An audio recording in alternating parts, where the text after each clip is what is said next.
Hello D10 class 11th students. Last session में हम लोगों ने molecular structure of plasma membrane topic को पढ़ा था।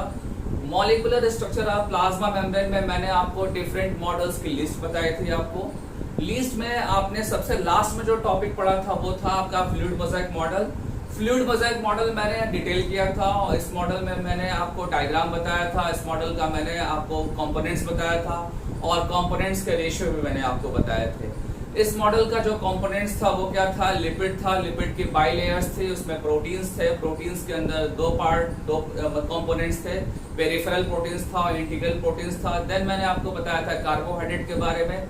कार्बोहाइड्रेट का परसेंटेज सबसे कम था और मैंने ये जो भी मॉलिक्यूल्स है इनका मैंने आरबीसी मेम्ब्रेन में रेशियो बताया था। वो रेशियो आपको लर्न करना है, वो इससे क्वेश्चंस नीट में आते हैं। देन मैंने आज जो बताने वाला हूँ वो क्या है, मॉलिक्यूल्स का मूवमेंट्स में बताने वाला हूँ। वो भी आपका प्लाज्मा मेम्ब्रेन का ही टॉपिक है और इस टॉपिक में मैं सिंपली ये बताऊंगा कि मॉलिक्यूल्स कैसे मूव करते हैं और मॉलिक्यूल्स के मूवमेंट से फ्लूइडिटी पे क्या इफेक्ट पड़ेगा, फ्लूइडिटी चेंज होगी या नहीं होगी, ये मैं डिस्कस करूंगा। और फ्लूइडिटी का फंक्शन से क्या रिलेशन है, मतलब कि प्लाज्मा मेम्ब्रेन के जो फंक्शंस हैं उसका जो फंक्शन है वो फंक्शन फ्लूइडिटी से कैसे अफेक्टेड है और फ्लूइडिटी का रिलेशन मॉलिक्यूल्स से कैसे है, मॉलिक्यूल्स के मूवमेंट से कैसे है, ये आज मैं डिटेल करने वाला हूँ आज की क्लास में। बट इस क्लास को आगे फर्दर कंटिन्यू करने से पहले मैं आपसे एक नोटिस देना चाहता हूँ मैं आपको कि आपको इस टॉपिक को आगे पढ़ने से पहले एक बार प्लाज्मा मेम्ब्रेन का डायग्राम बनाना चाहिए और वो भी फ्लूइड मोज़ेक मॉडल का। अगर आप इस डायग्राम को बनाते हैं तो आगे का टॉपिक आपको अच्छे से समझ में आता है। अगर नहीं प्रैक्टिस किया है तो आप प्लीज वीडियो को पॉज करिए, पहले लास्ट वीडियो को देखिए और लास्ट वीडियो में आप जो स्ट्रक्चर आपने पढ़ा था उसको रिपीट करिए आप, और स्ट्रक्चर बनाने के बाद इस वीडियो को आप आगे कंटिन्यू करिए। चलिए आइए चलते हैं इस वीडियो को आगे लेकर और इस लेक्चर में मैं बताने वाला हूँ मॉलिक्यूल्स का मूवमेंट के बारे में। मॉलिक्यूल्स जो है यहाँ पे समझने के लिए सबसे पहले आपको समझना पड़ेगा लिपिड की पोजीशंस। ये जो ब्लू मैंने आपको डायग्राम में बना रखे हैं, ब्लू एक्चुअली में ब्लू जो पार्ट है वो क्या है, लिपिड का पार्ट है और लिपिड के दो लेयर्स यहाँ पे है। फर्स्ट लेयर ये वाली है और सेकेंड लेयर ये वाली है। दोनों को हम एक साथ क्या बोलते हैं, लिपिड बाइलेयर बोलते हैं। और इसी लिपिड बाइलेयर में बीच बीच में आपको क्या मिलेंगे, इंटीग्रल प्रोटीन्स मिलेंगे। इंटीग्रल प्रोटीन्स ये है, इंटीग्रल प्रोटीन्स ये है, पेरिफेरल प्रोटीन्स ये है, पेरिफेरल प्रोटीन्स ये है। ठीक है, ये जो भी प्रोटीन्स है इनकी पोजीशंस इनका डिफरेंट है। जो इंटीग्रल प्रोटीन्स है ये फुली पार्शियली एम्बेडेड है, बट जो पेरिफेरल प्रोटीन्स है ये पार्शियली एम्बेडेड होता है और ये बीच बीच में प्रेजेंट होते हैं। ठीक है, अब आते हैं लिपिड्स पे। लिपिड्स में आपको ये बताना है कि लिपिड का जो है टाइप डिसाइड करेगा मेम्ब्रेन के मॉलिक्यूल्स के मूवमेंट को। ठीक है, मैं फिर से रिपीट कर रहा हूँ, लिपिड जो है यहाँ पे लिपिड्स के बहुत सारे टाइप्स होते हैं। ठीक है, मैं आपको जब बायोमॉलिक्यूल्स टॉपिक पढ़ाऊंगा तो बायोमॉलिक्यूल्स टॉपिक में आपको बताऊंगा कि कोई भी लिपिड है वो लिपिड किससे बनता है, फैटी एसिड और अल्कोहल से बनता है। कोई भी लिपिड जो है वो किससे बनता है, फैटी एसिड और अल्कोहल से बनता है। और ये जो अल्कोहल और जो ये फैटी एसिड है इसके दो टाइप होते हैं। एक होता है आपका अनसैचुरेटेड फैटी एसिड होता है और दूसरा होता है सैचुरेटेड फैटी एसिड। मैं रिपीट कर रहा हूँ, मैं रिपीट ये कर रहा हूँ कि किसी भी लिपिड के दो मेजर कंपोनेंट्स होते हैं, दो मेजर कंपोनेंट होते हैं। फर्स्ट क्या होता है, फैटी एसिड और सेकंड क्या होता है, अल्कोहल। ठीक है, ये दोनों कंपोनेंट्स लिपिड्स को बनाते हैं जिसमें फैटी एसिड के दो टाइप होते हैं। फर्स्ट होता है आपका अनसैचुरेटेड फैटी और सेकंड होता है सैचुरेटेड फैटी एसिड। ये सैचुरेटेड और अनसैचुरेटेड में बहुत सारे टाइप्स होते हैं। कार्बन नंबर के बिहाफ पे भी इसका क्लासिफिकेशन आप कर सकते हैं और टाइप डिसाइड करता है कि लिपिड्स के जो मॉलिक्यूल्स है वो मूव करेंगे या नहीं करेंगे। ठीक है, अगर लिपिड जो है आपका सैचुरेटेड होगा तो उसका मूवमेंट अलग होगा, अगर लिपिड अनसैचुरेटेड होगा तो उसका मूवमेंट अलग होगा। लिपिड अनसैचुरेटेड और सैचुरेटेड का मतलब है फैटी एसिड्स है। ठीक है, कि लिपिड्स के अंदर जो पर्टिकुलर फैटी एसिड है वो सैचुरेटेड है या नहीं है। ठीक है, उसके टाइप्स पे डिपेंड करेगा कि लिपिड्स का मूवमेंट्स कितना होने वाला है, उसका फ्लूइडिटी कितनी होने वाली है। फ्लूइडिटी जो है ये टर्म मैंने मेंशन कर रखा है। ये फ्लूइडिटी जो है वो डिसाइड कौन करने वाला है, लिपिड्स के मॉलिक्यूल्स डिसाइड करने वाले हैं और ये लिपिड्स के मॉलिक्यूल्स प्रोटीन की पोजीशंस को भी डिफाइन करेंगे। प्रोटीन्स की भी पोजीशन शिफ्ट होती है, अगर लिपिड की पोजीशन शिफ्ट होती है तो प्रोटीन्स की भी पोजीशन साथ में शिफ्ट होती है। ठीक है, दूसरी चीज की जो आपका प्लाज्मा मेम्ब्रेन है उसका नेचर कैसा है, उसका नेचर है क्वासी फ्लूइड। ठीक है, आप जब एनसीईआरटी रीड करेंगे तो आपको क्वासी वर्ड आपको मिलेगा। क्वासी मीन्स होता है सेमी फ्लूइड नेचर। ठीक है, मतलब कि ये जो मेम्ब्रेन है इसका जो स्टेट जो इसका है वो ना 100% सॉलिड है ना ही 100% लिक्विड है, मतलब ये सेमी लिक्विड है या सेमी सॉलिड है। और ऐसा होगा तो क्या होगा, उसमें मॉलिक्यूल्स मूव होने के चांसेस होंगे। और मॉलिक्यूल्स में लिपिड्स के मूवमेंट्स की बात करेंगे। ठीक है, लिपिड्स का मूवमेंट्स डिसाइड करेगा प्रोटीन्स के मूवमेंट्स को। जब आप एनसीईआरटी पढ़ेंगे तो एनसीईआरटी में आपको मिलेगा कि जो आपके लिपिड्स होते हैं, लिपिड्स के मॉलिक्यूल्स जो हैं वो प्रोटीन से मॉलिक्यूल्स के मूवमेंट के लिए रिस्पॉन्सिबल होते हैं। मैं रिपीट कर रहा हूँ फिर से इस लाइन को, लिपिड का मॉलिक्यूल जो है वो प्रोटीन मॉलिक्यूल्स के शिफ्टिंग के लिए रिस्पॉन्सिबल होगा।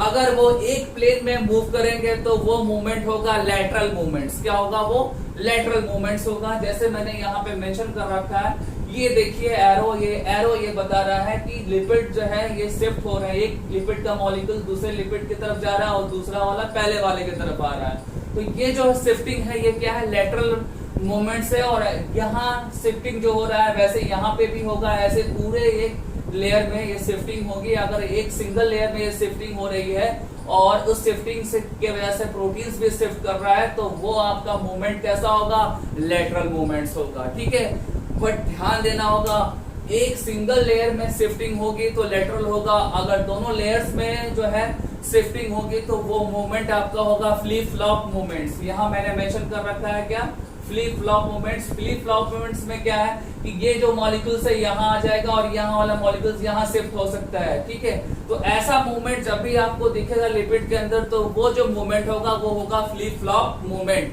बट जब आप लेटरली जो पोजीशन सिंगल लेयर में अगर शिफ्ट हो रहा है तो वो होगा लेटरल मूवमेंट्स। और मैं फिर से बता रहा हूँ, लिपिड मूव करेगा तो प्रोटीन की पोजीशन चेंज होगी और ओवरऑल क्या चेंज होने वाला है, ओवरऑल फ्लूइडिटी चेंज होने वाली है। फ्लूइडिटी का जो सिग्निफिकेंस है आगे मिलने वाला है वो मैं आपको बताऊंगा जब आप सेल मेम्ब्रेन का फंक्शन पढ़ेंगे। एनसीईआरटी जब आप फॉलो करेंगे तो आपको मिलेगा सेल मेम्ब्रेन के कुछ फंक्शंस जो मैंने यहाँ पे मेंशन कर रखे हैं। इसमें सबसे पहले आपको मिलेगा cell growth, formation of intercellular functions, secretion, endocytosis, cell divisions. ये क्या है, सेल मेम्ब्रेन के फंक्शंस हैं। ठीक है, सेल ग्रोथ आप जानते हैं कि सेल का जो है किसी भी सेल का या किसी भी ऑर्गेनिज्म का ग्रोथ होता है तो उसका वॉल्यूम भी बढ़ता है और नंबर ऑफ सेल्स भी बढ़ते हैं। ठीक है, फिर से ध्यान दीजिएगा, कोई भी अगर ऑर्गेनिज्म है या कोई सेल है, उस सेल का ग्रोथ अगर हो रहा है तो सेल का वॉल्यूम भी बढ़ता है और सेल के नंबर्स भी बढ़ते हैं। और अगर सेल के नंबर्स बढ़ेंगे तो मेम्ब्रेन्स के फॉर्मेशन की रिक्वायरमेंट होगी। ठीक है, और मेम्ब्रेन्स जब न्यू मेम्ब्रेन्स फॉर्म होते हैं, न्यू मेम्ब्रेन्स मॉलिक्यूल्स जब फॉर्म होते हैं तो वहां पे मूवमेंट्स की जरूरत होती है, वहां पे मूवमेंट्स की जरूरत होती है। और मूवमेंट्स यहाँ पे मैंने बताया कि मूवमेंट्स क्या है, लेटरल मूवमेंट्स है और फ्लिप फ्लॉप मूवमेंट्स है। अगर मेम्ब्रेन के कंपोनेंट्स मूव करेंगे तभी जो है न्यू सेल्स का मेम्ब्रेन फॉर्म हो सकता है, न्यू सेल्स का मेम्ब्रेन फॉर्म हो सकता है। सपोज दैट यहाँ देखिए आप, ये अगर एक सिंगल सेल है और सिंगल सेल का ये क्या है, मेम्ब्रेन है। और ये मेम्ब्रेन जो है आपको जब ये डिवीजन में देखेंगे आप तो डिवीजन में मेम्ब्रेन का आपको मॉलिक्यूल शिफ्ट होता हुआ दिखेगा। और ये एक सिंगल सेल है, यहाँ पे नंबर ऑफ सेल्स कितने हो गए, 2 हो गए, 1 से 2 सेल्स बने तो इस मेम्ब्रेन के मॉलिक्यूल्स में भी चेंज आएगा और चेंज आएगा देन वो 2 सेल्स के मेम्ब्रेन्स बना सकते हैं, देन वो 2 सेल के मेम्ब्रेन बना सकते हैं। तो आपने समझ लिया होगा कि किस तरीके से ये मूवमेंट या फ्लूइडिटी जो है वो सेल ग्रोथ से उसका क्या रिलेशन है आपको समझ में आ गया होगा। मैं एक बार फिर से रिपीट कर दे रहा हूँ, मैं ये बता रहा हूँ कि ये जो मूवमेंट्स है ये मूवमेंट डिसाइड कर रहा है मेम्ब्रेन की फ्लूइडिटी को, मेम्ब्रेन की फ्लूइडिटी को डिसाइड कर रहा है। और मेम्ब्रेन की फ्लूइडिटी जो है वो सेल ग्रोथ से उसका रिलेशन है। और सेल ग्रोथ से कैसे है, मैंने बताया आपको कि जब एक से दो सेल फॉर्म होते हैं तो दो सेल्स जब बनते हैं तो दोनों सेल में मेम्ब्रेन की रिक्वायरमेंट होती है और न्यू मेम्ब्रेन्स के मॉलिक्यूल्स फॉर्म होते हैं, न्यू मेम्ब्रेन्स के मॉलिक्यूल्स फॉर्म होंगे। तो उस कंडीशन में क्या होगा, वहां पे मूवमेंट्स होगा और वही मूवमेंट्स फ्लूइडिटी को डिसाइड करेगा और देन आप फाइनली क्या बोलेंगे कि एक से दो सेल बन गया तो देन सेल के अंदर ग्रोथ हो गई। ठीक है, बट आज के लेक्चर में मैंने बोला कि सेल का वॉल्यूम जब बढ़ता है तो भी आप क्या बोलते हैं, उसको सेल ग्रोथ बोलते हैं। लेकिन या इस केस में वो अप्लाई नहीं होगा। इस केस में जो अप्लाई होगा वो ये होगा, जब एक से दो सेल का फॉर्मेशन होगा देन आप वहां पे मूवमेंट्स को रिलेट कर सकते हैं। ठीक है, देन वहां पे आप मूवमेंट्स को रिलेट कर सकते हैं। मैं मूवमेंट्स कौन से मूवमेंट्स की बात कर रहा हूँ, लेटरल मूवमेंट्स की बात कर रहा हूँ और फ्लिप फ्लॉप मूवमेंट्स की बात कर रहा हूँ। ठीक है, लेटरल मूवमेंट्स मैंने आपको बताया था कि जब एडजेसेंट मॉलिक्यूल सिंगल लेयर में शिफ्ट करते हैं तो वो आपका लेटरल मूवमेंट्स होता है। और लेटरल मूवमेंट्स जो है में लिपिड्स जो है वो प्रोटीन्स के शिफ्टिंग के लिए रिस्पॉन्सिबल होते हैं। और जब लिपिड्स के मॉलिक्यूल्स जो है दोनों लेयर्स में शिफ्ट करते हैं तो वो आपका मूवमेंट होता है फ्लिप फ्लॉप मूवमेंट। ठीक है, ये बात को ध्यान से सुनिएगा, मेरे लेक्चर को पॉज करके आप सुनते जाइएगा। ठीक है, देन आते हैं आप formation of intercellular functions. Formation of intercellular मतलब कि दो सेल्स के बीच जो फंक्शंस होते हैं उसके लिए भी रिस्पॉन्सिबल कौन होगा, फ्लूइडिटी होगा। और फ्लूइडिटी का रिलेशन किससे है, मूवमेंट से है। ठीक है, मैं रिपीट कर रहा हूँ, दो सेल हैं ये और दो सेल्स के बीच कुछ एनवायरनमेंट समथिंग है, वहां से कुछ मॉलिक्यूल इधर जा रहा है और कुछ मॉलिक्यूल इधर शिफ्ट हो रहा है। तो उस कंडीशन में क्या होगा, आपको किसकी जरूरत होगी, मेम्ब्रेन की फ्लूइडिटी की जरूरत होगी, रिक्वायरमेंट्स होगी। अगर मेम्ब्रेन फ्लूइड नेचर का होगा तो बेटर होगा, उसमें मूवमेंट्स ज्यादा होंगे तो ट्रांसपोर्टेशन अच्छा होगा बिटवीन सेल्स। ट्रांसपोर्टेशन क्या होगा, अच्छा होगा। यहाँ अगर कुछ मॉलिक्यूल्स है और ये मॉलिक्यूल्स यहाँ शिफ्ट हो रहा है, यहाँ का मॉलिक्यूल यहाँ शिफ्ट हो रहा है, तो यही क्या है आपका फॉर्मेशन ऑफ इंटरसेलुलर फंक्शन है। यही क्या है, formation of intercellular function. Inter means between, ठीक है, और सेलुलर मींस सेल्स के बीच में, दो सेल्स के बीच में जो भी फंक्शन हो रहा है उस फंक्शन के लिए जो है मॉलिक्यूल्स को शिफ्ट होने की जरूरत होती है बिटवीन सेल्स। तो वहां पे मेम्ब्रेन का फ्लूइड नेचर रिस्पॉन्सिबल होगा, उसकी फ्लूइडिटी जो है वो डिसाइड करेगी कि मॉलिक्यूल्स जो है कैसे ट्रांसपोर्ट कर रहे हैं बिटवीन सेल्स। ठीक है, ये आपका सेकेंड पॉइंट हो गया। आपका थर्ड पॉइंट आ जाएगा सिक्रीशन। तो आपको बता दूं कि जो है जब भी किसी सेल के अंदर, एक बार मैं आपको डायग्राम से इसको बताऊंगा क्योंकि ये जो पॉइंट है ये बहुत ही इम्पोर्टेंट है आपका। ठीक है, आप यहाँ छोटा सा डायग्राम बनाइए। यहाँ पे डायग्राम में मैं दिखा रहा हूँ कि सपोज दैट यहाँ पे एंडोप्लाज्मिक रेटिकुलम है, आपने पढ़ा होगा जूनियर सेक्शन में एंडोप्लाज्मिक रेटिकुलम। और समथिंग कुछ जो है आपके गोल्जी अपैरेटस भी हैं, गोल्जी बॉडी जिसको बोलते हैं। मैं रिपीट कर रहा हूँ, ये क्या है एंडोप्लाज्मिक रेटिकुलम और ये क्या है गोल्जी अपैरेटस है। और जब ये दोनों मिलकर किसी पर्टिकुलर मॉलिक्यूल्स को बनाते हैं, किसी पर्टिकुलर मॉलिक्यूल्स को बनाते हैं लाइक प्रोटीन्स आर फैट या बोथ, ठीक है ना। ये दोनों मॉलिक्यूल्स जो हैं ये क्या बनाते हैं, प्रोटीन्स भी बना सकते हैं, प्रोटीन्स का मॉडिफिकेशन भी कर सकते हैं, लिपिड भी बना सकते हैं और लिपिड का मॉडिफिकेशन भी कर सकते हैं। और दोनों साथ में मतलब कि एंड बोथ, ठीक है, दोनों जो ऐसा जब होगा इस कंडीशन में क्या होगा, यहाँ से मॉलिक्यूल्स जो है बाहर जाना चाहिए क्योंकि इस particular newly form molecules like lipid proteins are both, ये जब शिफ्ट करेंगे तो सेल्स में सिक्रीशन होना चाहिए, सेल्स में सिक्रीशन की नीड होगी। सिक्रीशन कैसे पॉसिबल होगा, जब इसका मेम्ब्रेन जो है उसकी फ्लूइडिटी जो होती है वो मैक्सिमम होगी। अगर मेम्ब्रेन की फ्लूइडिटी मैक्सिमम होगी तभी इस न्यूली फॉर्म मॉलिक्यूल्स का इजीली सेल से बाहर ट्रांसपोर्ट पॉसिबल है और इसी को क्या बोलते हैं आप, सिक्रीशन बोलते हैं। मैं फिर से बोल रहा हूँ एक बार, आप एक सेल लीजिए, सेल के अंदर आप ER लीजिए, ER के बाद गोल्जी ऑफ बॉडी ले लीजिए। दोनों जो है डिफरेंट मॉलिक्यूल्स को बनाते हैं और डिफरेंट मॉलिक्यूल्स को मॉडिफाई करते हैं और उन मॉलिक्यूल्स को जो है डिफरेंट सेल्स में डिस्ट्रीब्यूट करते हैं, सेंड करते हैं। और जब सेंड करते हैं तो आपको पता है कहीं पे भी किसी मॉलिक्यूल्स को भेजना है तो उसको भेजने की अरेंजमेंट कुछ करना होगा। उस टाइम पे क्या होता है कि मॉलिक्यूल्स जो है वो मेम्ब्रेन की तरफ आते हैं और मेम्ब्रेन का जो फ्लूइड नेचर होता है वो इसको बाहर सीक्रेट होने से हेल्प करता है, उसके सीक्रेट होने को हेल्प करता है। ठीक है, ये आपका थर्ड फंक्शन हो गया। ये सारे फंक्शंस किसके हैं, सेल मेम्ब्रेन के फंक्शन है। मैं बार बार बोल रहा हूँ, और जब भी कोई लाइन आपको डाउट लगे तो आप वीडियो को बार बार रिपीट कर दीजिए, आपको लाइन समझ में आ जाएगी। ये जो है वीडियो का बेनिफिट है, ये ऑनलाइन क्लास का बेनिफिट है। जो ऑफलाइन क्लासेस होते हैं उसमें क्या होता है, एक बार कोई चीज अगर रन कर गई तो वो उसको आपको टीचर से पूछना होता था बार बार, ठीक है। बट ऑनलाइन क्लास में क्या है कि आपको अगर कोई लाइन अगर थोड़ी समझ में आई है, उसको दोबारा समझना हो और समझना है तो आप वीडियो को रिपीट कर सकते हैं, ठीक है। अब आइए एंडोसाइटोसिस में। एंडोसाइटोसिस क्या है, जब भी किसी सेल के अंदर किसी मॉलिक्यूल्स को इंटर करना है, ठीक है, या इंटरनलाइज करना है, क्या करना है, इंटरनलाइज, ठीक है। कोई भी मॉलिक्यूल्स है उसको अंदर इंटर करना है तो मेम्ब्रेन जो है वो सपोर्ट करता है। ये जो मेम्ब्रेन है, प्लाज्मा मेम्ब्रेन, उसका फ्लूइडिटी जो है वो सपोर्ट करेगा इस मॉलिक्यूल्स को अंदर इंटर करने के लिए। और इंटर जब करेगा तो कैसे करेगा, जैसे कि अमीबा जब फूड मटेरियल्स अपना कैप्चर करता है उसी टाइप से ये करेगा, और फाइनली क्या हो जाएगा, आपका वो मॉलिक्यूल्स अंदर चला जाएगा, ठीक है। और उसके लिए रिस्पॉन्सिबल क्या है, ये मैं रेड पेन से बना दे रहा हूँ। उसके लिए रिस्पॉन्सिबल जो है इस सेल का जो मेम्ब्रेन है, इस मेम्ब्रेन के कंस्टिट्यूएंट्स हैं, उस कंस्टिट्यूएंट्स का मूवमेंट है, मूवमेंट से उसकी फ्लूइडिटी जो है चेंज होगी, और फ्लूइडिटी जो होगी वो इस मॉलिक्यूल्स को अंदर इंटर करने के लिए हेल्प करेगी। और ऐसा अगर होता है तो इसको आप क्या बोलेंगे, आप इसी को एंडोसाइटोसिस बोलेंगे। क्या बोलेंगे, इसी को आप एंडोसाइटोसिस बोलेंगे। देन फाइनली लास्ट जो फंक्शन है वो क्या है, सेल डिवीजन।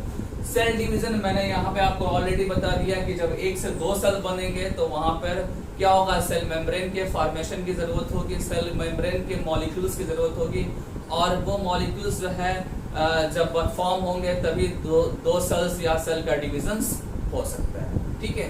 तो ये आपका मैंने आपको जो फ्लूइड मोज़ेक मॉडल का जो है फंक्शन जो है या उससे रिलेटेड जो फंक्शंस है मैंने आपको बताया। ये जो अभी जो मैंने आपको बताया वो क्या बताया कि जो फ्लूइड मोज़ेक मॉडल के जो मॉलिक्यूल्स हैं वो मूवमेंट्स में कैसे इन्वॉल्व हो रहे हैं, और मूवमेंट का रिलेशन फ्लूइडिटी से कैसे है, और फ्लूइडिटी जो है वो फंक्शंस को कैसे चेंज कर रहा है, उसका मैंने अभी डिटेल किया आपको, ठीक है। अब इसके बाद जो आपका टॉपिक है, नेक्स्ट टॉपिक आपका वो है transport of different molecules through the membrane. Transport of different molecules through the membrane. आज का जो नेक्स्ट टॉपिक है वो है transport pattern of plasma membrane. इस टॉपिक में आप पढ़ने वाले हैं कि कोई भी मॉलिक्यूल्स है वो मॉलिक्यूल्स कैसे क्रॉस करेगा मेम्ब्रेन को, ठीक है। एग्जाम्पल से समझते हैं। सपोज दैट ये एक सेल है, सपोज दैट क्या है, ये सेल है और ये दूसरा सेल है, ये अदर सेल है। ये यहाँ पे पर्टिकुलर कोई मॉलिक्यूल्स फॉर्म हुआ लाइक लिपिड प्रोटीन्स, ठीक है, और ये मॉलिक्यूल्स की नीड यहाँ पे है अदर सेल्स में। तो अदर सेल्स में ये जब ट्रांसफर करेगा तो किसको क्रॉस करेगा, प्लाज्मा मेम्ब्रेन को क्रॉस करेगा। ये एक्चुअली क्या है, सेल का प्लाज्मा मेम्ब्रेन है। ये क्या है, सेल का प्लाज्मा मेम्ब्रेन। यहाँ मैंने पीएम मेंशन किया है, पीएम मींस प्लाज्मा मेम्ब्रेन, और प्लाज्मा मेम्ब्रेन को ये मॉलिक्यूल्स क्या करेगा, क्रॉस करेगा, ठीक है। बट आपको मैं बताऊं कि जो मेम्ब्रेन है ये रिस्ट्रिक्शन प्रोवाइड करता है, ये एक तरीके से सेलेक्टिव ट्रांसपोर्ट करता है, मतलब कि किसी पर्टिकुलर मॉलिक्यूल्स को इजीली ट्रांसपोर्ट करेगा और किसी पर्टिकुलर को इजीली नहीं करेगा ये, ठीक है। सो दैट इसको आप ऐसे such type of membrane we called selectively permeable membrane, ठीक है। जब भी कोई रिस्ट्रिक्शन होगा किसी पर्टिकुलर लाइक ये मॉलिक्यूल्स है ये इजीली क्रॉस कर रहा है और ये मॉलिक्यूल्स इजीली नहीं कर रहा है क्रॉस, ठीक है। तो ऐसा अगर ट्रांसपोर्ट का पैटर्न है थ्रू द मेम्ब्रेन तो क्या बोलेंगे उसको, selectively permeable membrane. Selectively permeable membrane मतलब यहाँ पे मॉलिक्यूल्स का सिलेक्शन हो रहा है कि कौन सा मॉलिक्यूल ट्रांसफर होगा और कौन सा मॉलिक्यूल ट्रांसफर नहीं होगा, ये सिलेक्शन हो रहा है। सेलेक्टिव टाइप का है प्लाज्मा मेम्ब्रेन, ठीक है। बट ये जो मॉलिक्यूल्स है, जो मॉलिक्यूल्स ट्रांसपोर्ट हो रहे हैं वो सेल में कहाँ से आ रहे हैं, तो आपको पता है कि सेल में सिंथेसाइज होते हैं या अदर किसी पार्ट से वो आते हैं और वो शिफ्ट करते हैं एक दूसरे सेल्स में, वो शिफ्टिंग उनकी होती है, और जब शिफ्टिंग करते हैं तो मेम्ब्रेन को क्रॉस करते हैं, ठीक है। तो ओवरऑल मेम्ब्रेन का बड़ा रोल है। और जस्ट अभी थोड़े देर पहले मैंने आपको बताया कि मेम्ब्रेन का जो फ्लूइडिटी है, फ्लूइडिटी नेचर जो मेम्ब्रेन का है वो डिसाइड करेगा ट्रांसपोर्ट को, ठीक है। ये लाइन आप हमेशा याद रखिएगा कि जो फ्लूइडिटी नेचर है, fluidity of the plasma membrane decide the transport of different molecules, ठीक है।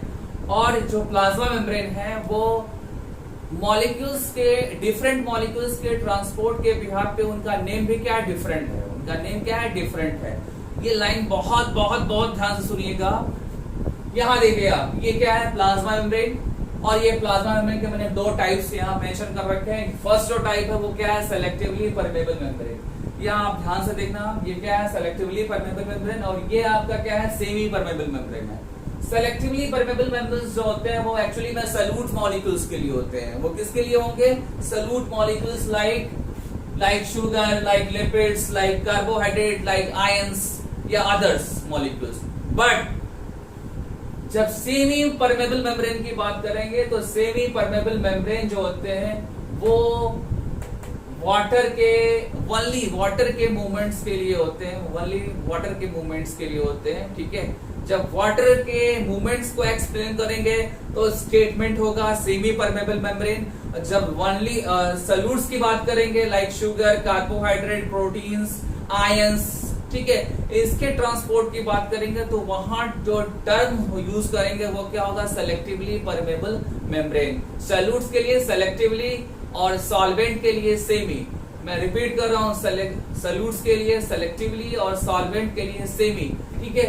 ये मैंने यहाँ सेपरेट यहाँ मेंशन कर दिया, इसको आप नोट्स में जरूर लिखेंगे, जरूर लिखेंगे, जरूर लिखेंगे, ठीक है। और आपको बता दो, जब भी वाटर का मूवमेंट होता है उस प्रोसेस को क्या बोलते हैं, आप ऑस्मोसिस बोलते हैं। मैंने यहाँ पे मेंशन कर रखा है, ये क्या है, ऑस्मोसिस। वाटर का जब मूवमेंट होगा तो उस प्रोसेस को क्या बोलेंगे आप, ऑस्मोसिस। और ऑस्मोसिस को मैं अभी थोड़ी देर के बाद मैं एक्सप्लेन करने वाला हूँ। उसके पहले मैं सॉल्यूट के ट्रांसपोर्ट की बात कर लूं। यहाँ पे देखिए, मैंने ये जो सेकेंड पार्ट है आपका सॉल्यूट, सॉरी सेकेंड नहीं है, फर्स्ट पार्ट है सॉल्यूट। सॉल्यूट के ट्रांसपोर्ट को यहाँ मैंने क्लासिफाई कर दिया है, ठीक है।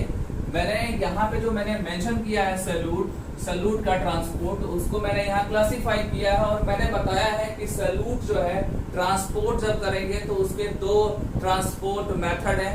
फर्स्ट जो है होगा आपका मेथड वो होगा पैसिव ट्रांसपोर्ट, और सेकेंड जो होगा एक्टिव ट्रांसपोर्ट। जो पैसिव ट्रांसपोर्ट होगा उसमें एनर्जी की रिक्वायरमेंट्स नहीं होगी, उसमें एनर्जी की रिक्वायरमेंट्स नहीं है। तो यहाँ मैंने मेंशन किया है do not required energy, do not required energy. ध्यान देना होगा, अच्छे से ध्यान देना होगा। और जब आप एक्टिव ट्रांसपोर्ट को डिस्क्राइब करेंगे तो एक्टिव ट्रांसपोर्ट में क्या होता है, आपको एनर्जी की रिक्वायरमेंट्स होगी, एनर्जी की रिक्वायरमेंट्स होगी। और एनर्जी का जो फॉर्म होगा वो क्या होगा, एटीपी। एटीपी के फॉर्म में यहाँ पे एनर्जी यूज होगी, ठीक है। बट क्वेश्चन ये है कि यहाँ पे क्यों एनर्जी रिक्वायर्ड है और यहाँ पे क्यों एनर्जी रिक्वायर्ड नहीं है, ये मेन क्वेश्चन है। तो इसके पीछे जो है मैं आंसर बता रहा हूँ। आंसर ये है कि जब भी कोई दो एरिया हो, दो कंपार्टमेंट हो, दो कंपार्टमेंट के बीच में ये क्या है आपका प्लाज्मा मेम्ब्रेन है, ये क्या है प्लाज्मा मेम्ब्रेन है।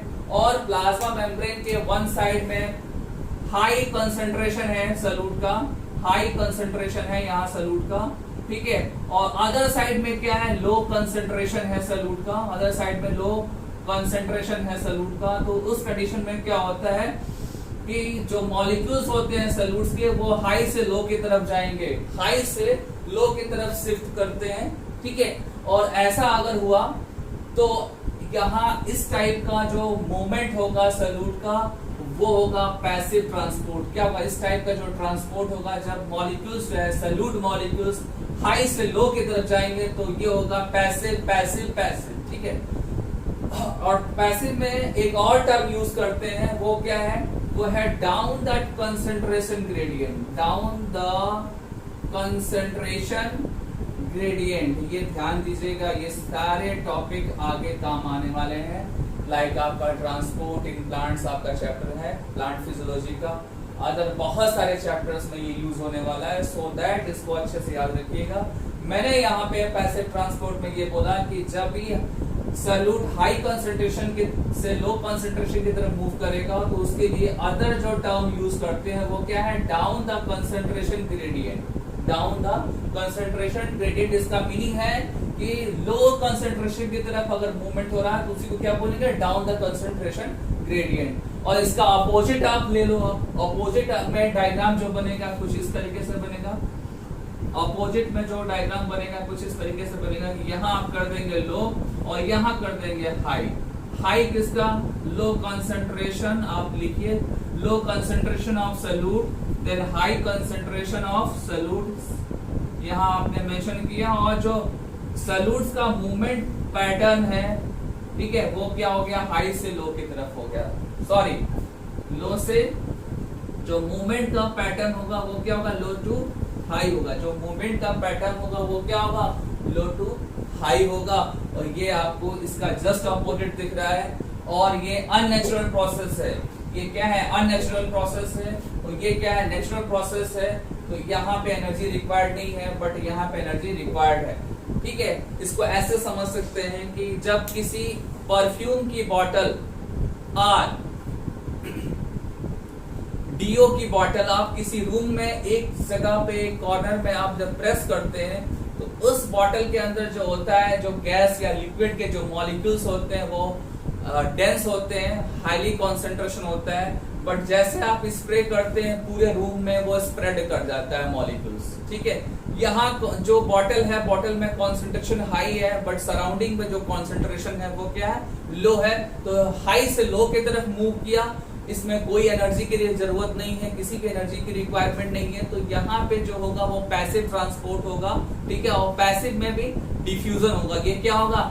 पैसिव का एक पर्टिकुलर टाइप होता है डिफ्यूजन, वो डिफ्यूजन यहाँ पे हो रहा है। और वहां भी क्या हो रहा है? हाई से लो की तरफ मूव कर रहे हैं मॉलिक्यूल्स। ठीक है, और जब ऐसा होगा तो क्या होगा? Down the concentration gradient. और ये नेचुरल प्रोसेस है, इसमें एनर्जी की रिक्वायरमेंट नहीं है। Do not required energy in passive transport process, whereas in active transport process here need the energy in the form of ATP। ठीक है, तो ये मैंने आपको बताया, आपको पैसिव और एक्टिव ट्रांसपोर्ट का डिफरेंस बताया। अब थोड़ा सा मैं एक बार फ्लैशबैक कर रहा हूं ऊपर मैं ऑस्मोसिस को। ऑस्मोसिस में भी ऐसा ही होता है। सबसे पहले नोट कर लीजिए, आप किसी भी अपने कॉपी में नोट करिए कि osmosis is a type of diffusion. Osmosis is a type of diffusion. और यहाँ पे सिंपली क्या डिफरेंस है? यहाँ डिफरेंस ये है कि ऑस्मोसिस में सॉल्वेंट मूव करेगा और वाटर। सॉल्वेंट को हम क्या बोलते हैं? मेंशन करते हैं वाटर। लिविंग बॉडी में, लिविंग सेल्स में सॉल्वेंट वाटर हो सकता है, अदर कुछ पॉसिबिलिटी नहीं है। ठीक है, तो वाटर का अगर मूवमेंट हो रहा है तो वो क्या होगा? ऑस्मोसिस हो रहा है। और हमेशा हाई कंसंट्रेशन ऑफ वाटर से मूव करेगा वाटर, और मूव करके जाएगा लो कंसंट्रेशन ऑफ वाटर की तरफ। ठीक है, इसलिए मैंने यहाँ भी मेंशन कर रखा है कि हाई कंसंट्रेशन ऑफ वाटर जो है मूव करेगा उस एरिया में जहां पे वाटर का कंसंट्रेशन क्या है? लो है। ठीक है, जैसे एक एग्जांपल आप ले लो। आप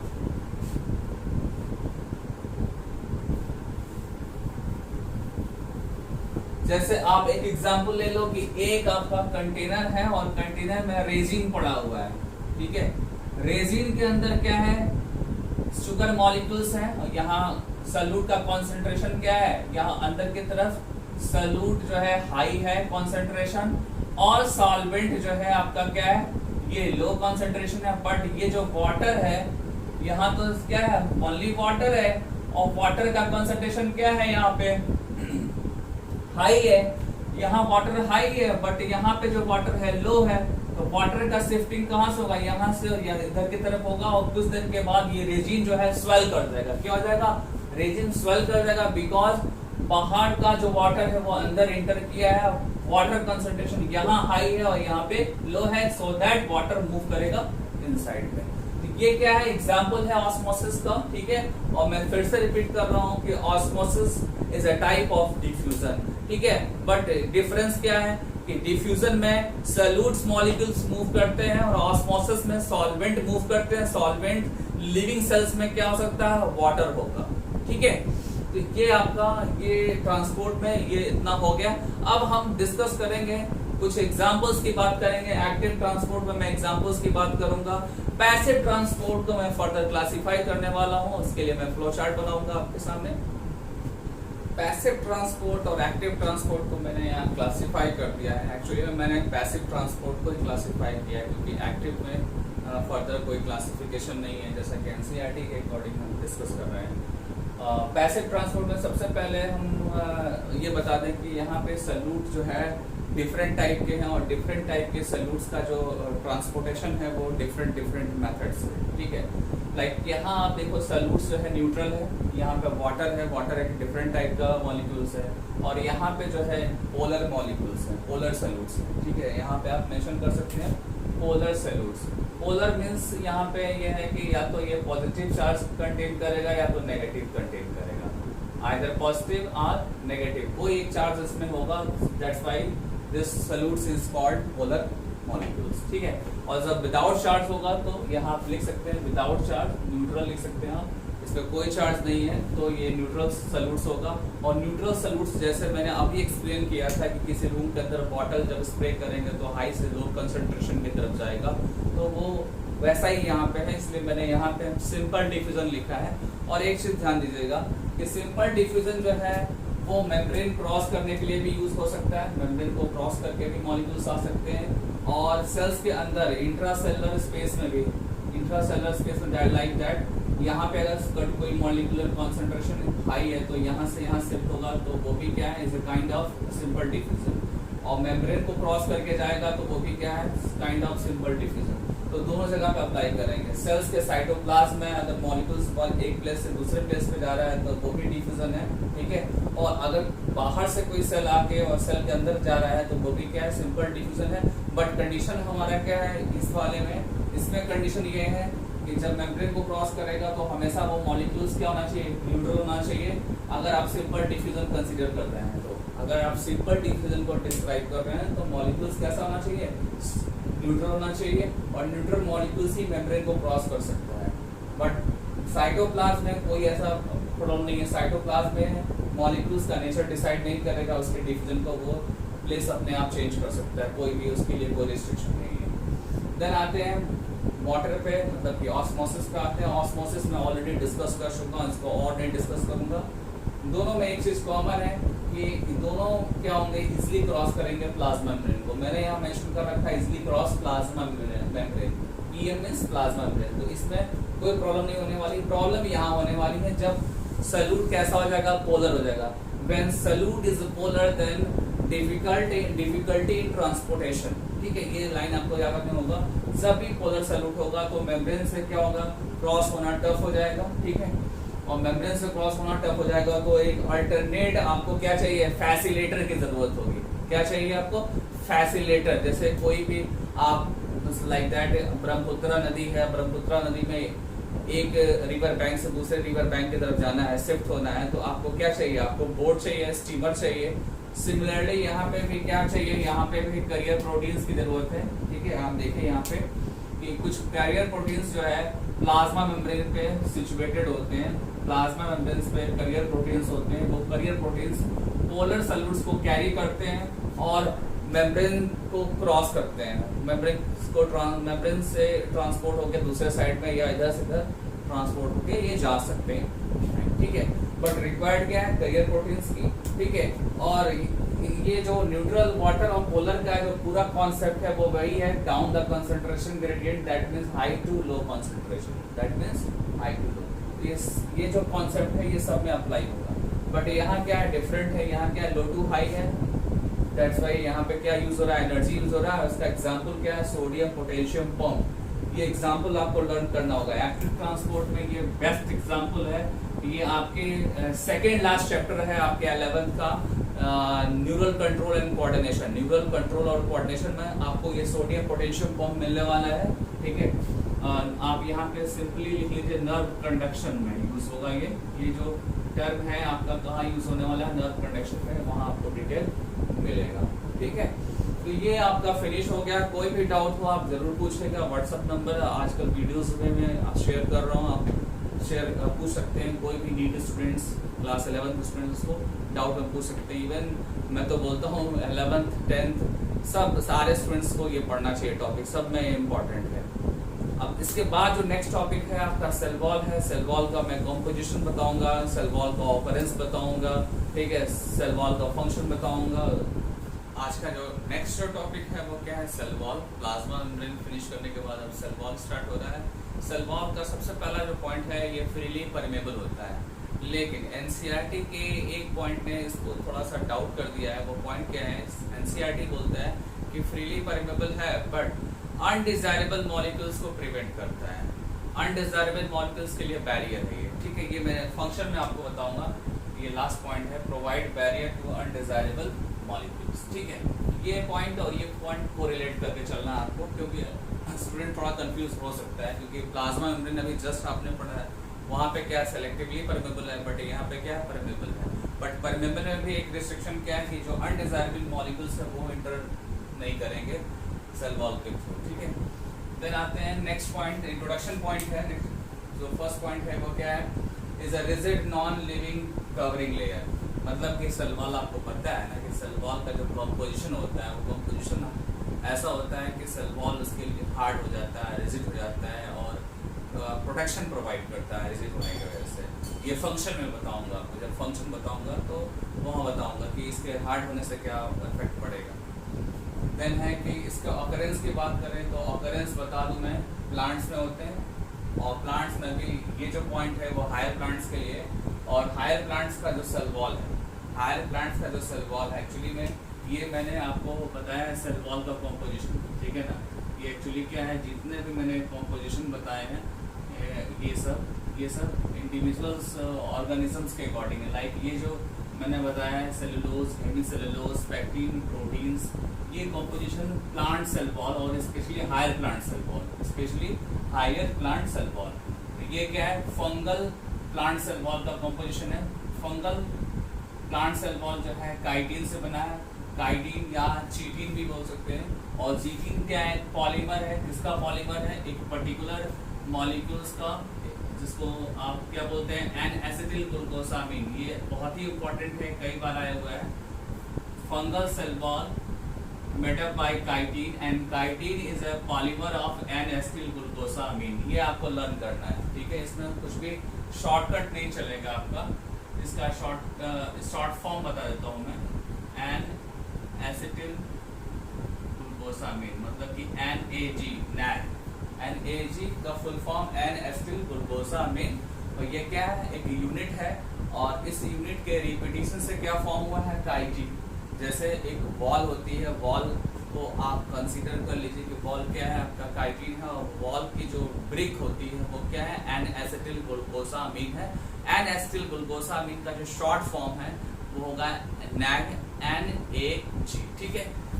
ये हो गया फंगल सेल वॉल का कंपोजिशन। देन आते हैं एल्गल सेल वॉल का कंपोजिशन। एल्गल सेल वॉल जो है सेलुलोज, ग्लैक्टेंस, ये नया वर्ड आपके लिए, ग्लैक्टेंस, मैनेंस एंड मिनरल्स, ठीक है।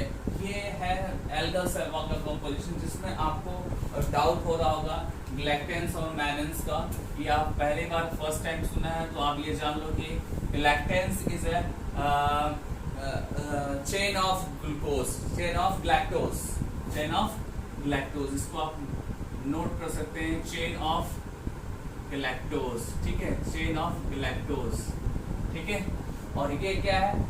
Mannans means chain of mannose, chain of mannose, chain of mannose, ठीक है। और डरने की कोई बात नहीं है। That means cellulose, chain of galactose, chain of mannose, then minerals. ये कंपोजिशन किसका है? एल्गल सेल वॉल का है। ये कंपोजिशन आपको लर्न होना चाहिए, ठीक है।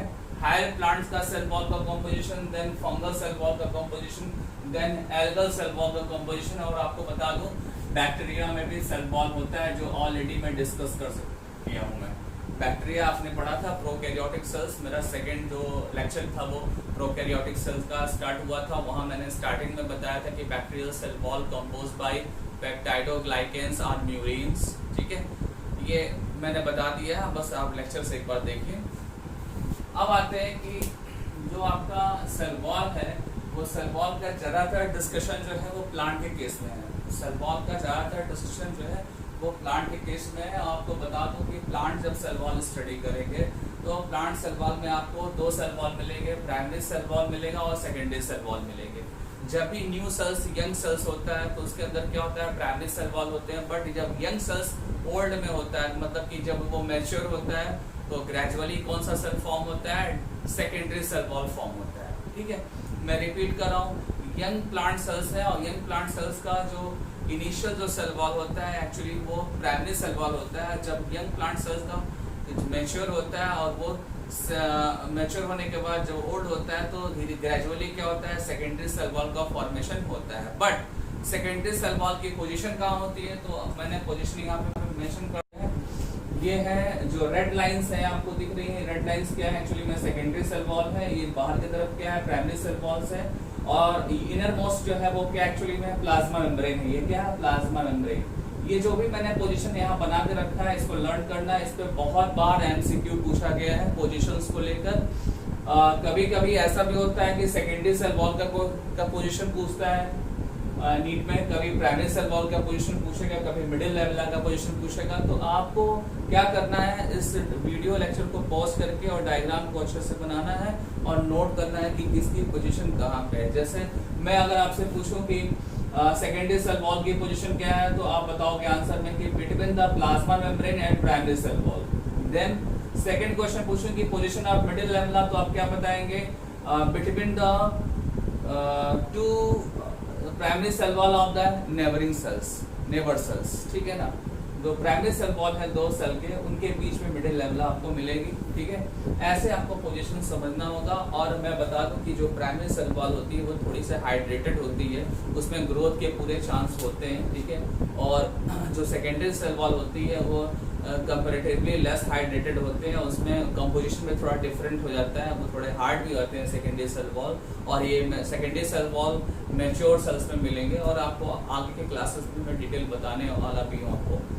देन आते हैं किस पे, मिडिल लेवला पे आते हैं। मिडिल लेवला क्या है, एक ग्लू लाइक सब्सटेंस है और ये ग्लू लाइक सब्सटेंस जो है बिटवीन सेल्स होते हैं, बिटवीन सेल्स। सपोज दैट ये सेल है और बीच में ये क्या है आपका एक मिडिल लेवला है, और मिडिल लेवला का कंपोजिशन क्या होता है, कैल्शियम एंड मैग्नीशियम पैक्टेट होता है। क्या होता है, कैल्शियम एंड मैग्नीशियम पैक्टेट इसका कंपोजिशन है। और इस सेल्स के बीच में ग्लू की तरह होते हैं। ये दो सेल्स को ज्वाइन करने में क्या इनका फंक्शन है, ठीक है।